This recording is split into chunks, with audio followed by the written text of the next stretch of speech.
Kaesang janjiin hadiah private jet buat kadernya. Jadi gini, Ketua Umum PSI Kaesang Pangarep lagi-lagi bikin sensasi nih. Doi ngejanjiin para kader partainya sebuah hadiah mewah kalau berhasil menangin pasangan Ridwan Kamil Suswono di Pilkada Jakarta. Adalah Arteria Dahlan, politikus PDIP mundur dari DPR 2024-2029. Kok mau?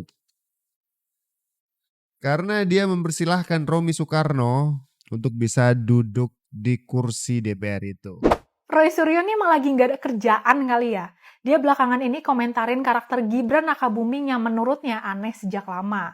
Misalnya nih, Markobar usaha milik Gibran dulu nampilin simbol mata satu yang dianggap sebagai Illuminati. Ini disampaikan Roy di program televisi beberapa waktu lalu. Di salah satu gerai Markobar, Gibran bayar seniman bikin lukisan itu buat narik perhatian, katanya. Orang menjadi tak percaya karena rangkaian kebohongan itu juga terus dilawan para pecinta Jokowi. Jokowi barangkali diam, tapi relawan Jokowi tak membiarkan kebohongan itu menggantung di udara begitu saja. Akibatnya masyarakat jadi tak percaya dengan rangkaian fitnah itu dan mereka justru tetap sangat mencintai Jokowi. Kini seperti saya katakan, yang jadi sasaran bukan lagi Jokowi melainkan kedua putranya Gibran dan Kaesang. Ada yang lagi bikin sayembara nih.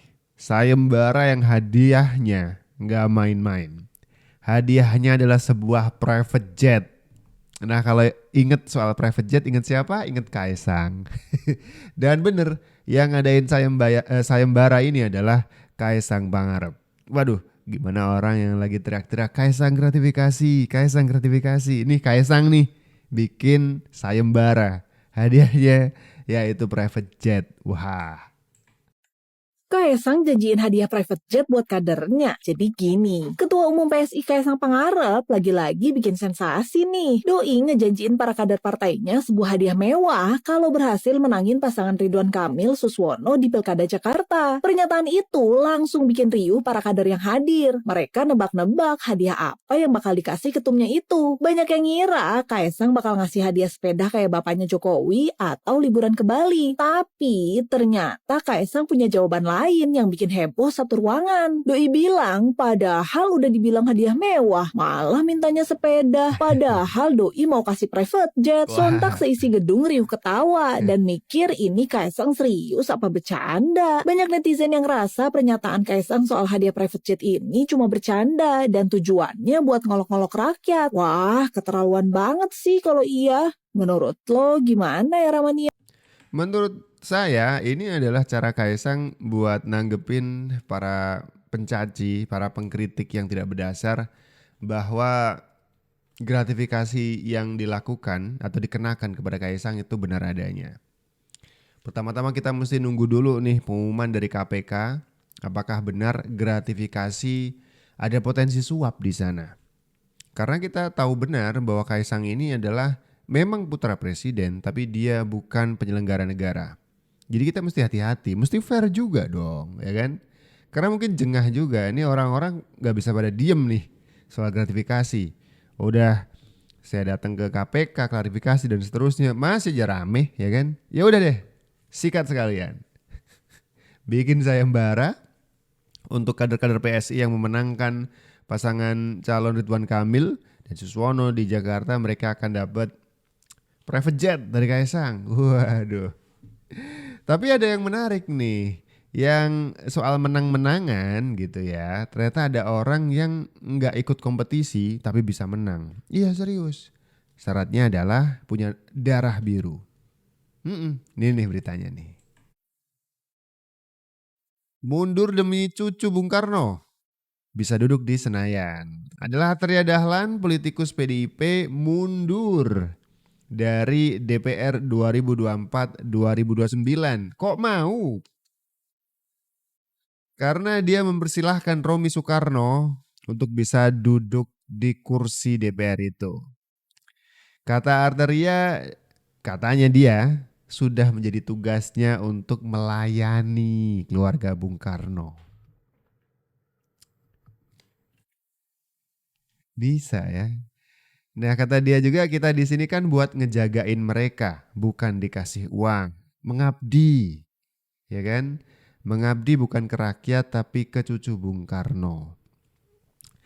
Seperti ada yang salah nih, Bang Arteria.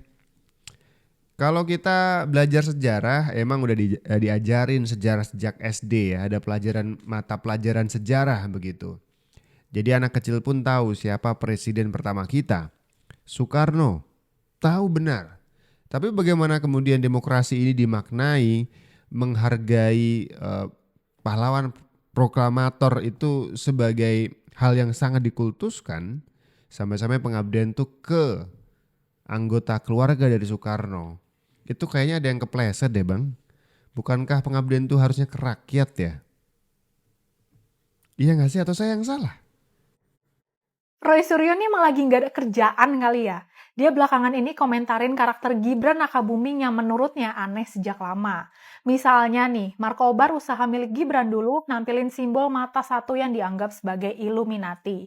Ini disampaikan Roy di program televisi beberapa waktu lalu. Di salah satu gerai Markobar, Gibran bayar seniman bikin lukisan itu buat narik perhatian, katanya. Roy mempertanyakan esensi ilustrasi Illuminati yang dianggapnya simbol Dajjal. Lukisan itu sendiri nampilin gambar segitiga terbelah dua secara horizontal yang di dalamnya ada seorang pria bermata satu pakai jas. Dari lukisan ini Roy menganggap pemikiran Gibran itu aneh. Sebenarnya Gibran udah jelasin maknanya di tahun 2015. Mata dan mulut tunggal di lukisan itu melambangkan kesatuan visi misi antara dia dan partner bisnisnya Arif Setiobudi. Walaupun sebenarnya udah dijelasin, tetap aja Roy bersikukuh membenci Gibran. Dia juga menyinggung akun Fufu Fafa yang menurutnya kasar, kotor, porno, dan kampungan. Roy minta pemilik akun segera diperiksa pakai brain CT scanner buat mendeteksi cedera otak. Roy bahkan yakin 99,9% pemilik akun Fufu Fafa itu Gibran. Roy ini lagi nyari panggung banget ya. Lukisan yang dianggap terkait Illuminati itu kan sebenarnya biasa aja. Bagian dari seni lukis yang out of the box. Lagian Gibran juga udah pernah jelasin kalau itu bukan lukisan Illuminati, tapi ilustrasi dari satu kesatuan dia dan partner bisnisnya. Jadi nggak ada hubungannya sama Dajjal dan teori konspirasi yang nggak jelas. Nah, terkait akun Fufu Fafa, sampai sekarang nggak ada bukti kuat akun itu punya Gibran. Kalau Roy punya bukti yang kuat, ya sampein aja ke pihak yang berwenang. Kalau asal nuduh, itu mah 11-12 sama fitnah. Lagian, apa nggak kapok pernah ngerasain dinginnya jeruji penjara karena asal ngomong? Yuk, jadi tokoh publik yang bijak. Jadi tokoh publik yang bijak, Bang Roy Suryo. Bukannya apa-apa. Ini rakyat juga kadang gatel, Bang. Abang tuh kalau misalkan menjelaskan, ini di acara apa ya? Acara Aiman kalau nggak salah ya. Itu buktinya tuh kayak konkret valid, nggak terbantahkan gitu. Kayak hakul yakin tuh Gibran gitu. Masalahnya kita justru apa istilahnya ya? Kaget atau bingung gitu ya. Kenapa nggak lapor ke polisi, justru dibikin konten biar nampil di TV? Waduh, kenapa nggak lapor polisi, justru dibikin konten biar bisa nampil di TV? Ya nyari bayar lah gimana gitu kan. Ya gak sih? Nggak tahu. Orang menjadi tak percaya karena rangkaian kebohongan itu juga terus dilawan para pecinta Jokowi. Jokowi barangkali diam, tapi relawan Jokowi tak membiarkan kebohongan itu menggantung di udara begitu saja. Akibatnya masyarakat jadi tak percaya dengan rangkaian fitnah itu dan mereka justru tetap sangat mencintai Jokowi. Kini seperti saya katakan, yang jadi sasaran bukan lagi Jokowi, melainkan kedua putranya, Gibran dan Kaesang. Yang pertama lewat pembongkaran akun Fufu Fafa, yang kedua lewat kasus penggunaan jet pribadi yang ditebengi Kaesang. Kedua putra presiden semula juga diam saja. Untuk sementara waktu terkesan bahwa kaum anti Jokowi di atas angin. Tapi sekarang serangan mereka perlahan berantakan. Saya mulai dulu dari bos saya di PSI, Kaesang. Kaesang akhirnya menemukan momentum untuk datang ke KPK secara sukarela, bukan karena dipanggil, untuk melakukan klarifikasi soal perjalanan ke Amerika dengan menggunakan jet pribadi kenalannya. Dia bahkan meminta arahan dari KPK. Ini benar-benar membuat kecut nyali para penyerangnya. Sebenarnya masih ada yang berupaya men-spin cerita dengan mengatakan bahwa pemilik jet pribadi itu tidak ikut dalam perjalanan, jadi bagaimana bisa Kaesang disebut menebeng. Sialnya bagi mereka kemudian terungkap bahwa si pemilik jet ada kok dalam pesawatnya. Jadi informasi bahwa Kaisang menggunakan jet itu hanya berempat bersama keluarganya salah total. Kondisi menjadi semakin runyam ketika sekarang beredar pula video-video yang menggambarkan yang selama ini menggunakan berbagai jet pribadi saat menjalankan tugas kenegaraan atau kampanye politik adalah tak kurang dari misalnya Megawati, Puan Maharani, Mahfud MD, atau bahkan Anies Baswedan. Sekarang KPK justru diminta bersikap adil. Kalau selama ini hanya Kaisang yang diributkan, bagaimana dengan para tokoh besar itu? Pada titik ini bisa dibilang, kebohongan besar tentang Kaisang menemukan jalan buntu. Lantas soal akun Fufu Fafa yang dikatakan adalah akun milik Gibran. Sejak kabar Fufu Fafa ini disebarkan pada Agustus lalu, sampai saat ini tak pernah terbukti bahwa akun Fufu Fafa ini memang akun Gibran. Si penyebar gosip tiba-tiba saja menghilang, sementara pasukan anti Jokowi terus mengatakan dengan nada pasti bahwa akun itu pasti milik Gibran. Buat saya sih persoalan intinya bukanlah pada siapa pemilik akun Fufu Fafa. Saya sendiri memang termasuk yang tidak percaya Gibran adalah pemilik akun Fufu Fafa yang menyerang Prabowo dengan cara yang sangat merendahkan. Tapi buat saya persoalan intinya, kalau sekitar 10-11 tahun yang lalu Gibran memang pemilik akun Fafa, ya memang kenapa? Adakah tindakan kriminal yang dilakukannya saat dia menggambarkan Prabowo sebagai misalnya perwira pecatan dan memiliki anak yang melambai? Itu memang kurang ajar, tapi itu bukan kejahatan. Kalau itu memang ditulis Gibran, itu sangat mungkin dilakukan dalam konteks pertarungan Jokowi versus Prabowo yang luar biasa tajam di masa itu. Saya tidak setuju itu sesuatu yang elok. Tentu saja itu... Lo tau gak berapa gaji Prabowo kalau nanti dia jadi presiden? Emang presiden digaji ya? Iyalah udah kerja masa gak digaji? Jadi guys, tanggal 20 Oktober besok Prabowo bakal dilantik jadi presiden baru Indonesia. Dan gaji yang bakal Prabowo terima tiap bulan itu sebesar 6 kali gaji pokok pejabat negara yang paling tinggi. Cukup konkret dan juga bisa mempertanggungjawabkan tuduhannya. Sekarang kan enggak. Tuduh aja Gibran, cukup, selesai. Dengan cara khas detektif netizen yang mencocokkan satu kemungkinan dengan kemungkinan yang lain sehingga Gibran gitu kan. Gitu kan caranya.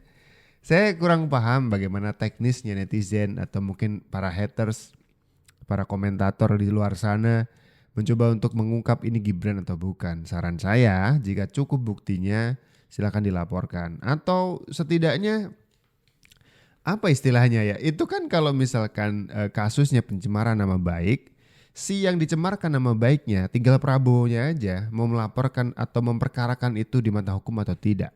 Karena kan deliknya aduan. Dia harus mengadukan bahwa dia dicemarkan nama baiknya. Kalau enggak Prabowo fine-fine aja, ya kelar.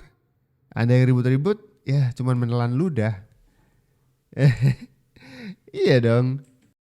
Lo tau gak berapa gaji Prabowo kalau nanti dia jadi presiden? Emang presiden digaji ya? Iyalah udah kerja masa gak digaji? Jadi guys, tanggal 20 Oktober besok Prabowo bakal dilantik jadi presiden baru Indonesia. Dan gaji yang bakal Prabowo terima tiap bulan itu sebesar 6 kali gaji pokok pejabat negara yang paling tinggi. Nah, pejabat tertinggi negara di Indonesia selain presiden sama wakilnya itu adalah ketua MPR sama DPR. Dan FYI, gaji ketua MPR sama DPR itu sebesar Rp5.040.000 per bulannya. Jadi gaji Prabowo nanti kalau dia jadi presiden itu adalah 6 dikali Rp5.040.000 atau sebesar 30 jutaan rupiah per bulan. Itu doang, enggak ada lagi namanya tunjangan jabatan presiden. Tunjangan jabatan presiden yang udah ditetapkan undang-undang itu sebesar Rp32.500.000 per bulannya. Jadi hitungan kotor total gaji Prabowo nanti pas ngejabat presiden itu kurang lebih sekitar Rp62 juta per bulannya. Semua hitungan ini udah diatur di Undang-Undang Nomor 7 Tahun 78 tentang hak keuangan administratif kepresidenan. Terus kalau gaji wapresnya Gibran berapa bang? Nah kalau wapres hitungannya sama kayak presiden, cuma bedanya dia dikali 4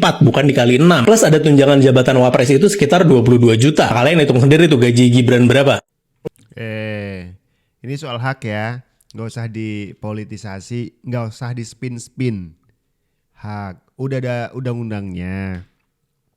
Saya mancing aja kasih video ini. Biar pada wah gitu kan. Tenang, sudah ada undang-undang yang membahas. Emang segitu. Kenapa? Pengen jadi presiden? Boleh, siapa yang larang juga, nggak ada yang larang. Wah dapat bayaran banyak, gajinya gede. Iya, pengen jadi presiden? Ya makanya cita-cita banyak orang pengen jadi presiden waktu kecil. Gak apa-apa, boleh ikut pemilu tapi ya ikut pemilu. Begitu teman-teman.